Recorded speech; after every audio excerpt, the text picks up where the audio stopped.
We also have the ability to scale our designs up or down as needed by making use of our transform tools.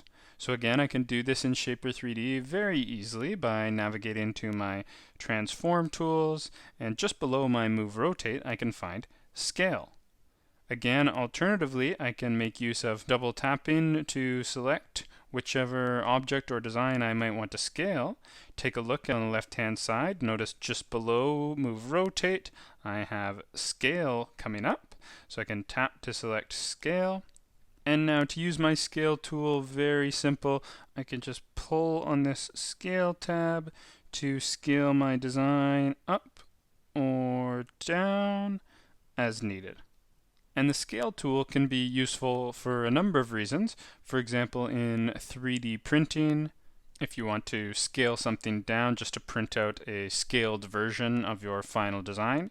Or for example, if you might have multiple different sizes of some product, such as a smaller set of sunglasses, a medium-sized set of sunglasses, or a larger size set of sunglasses.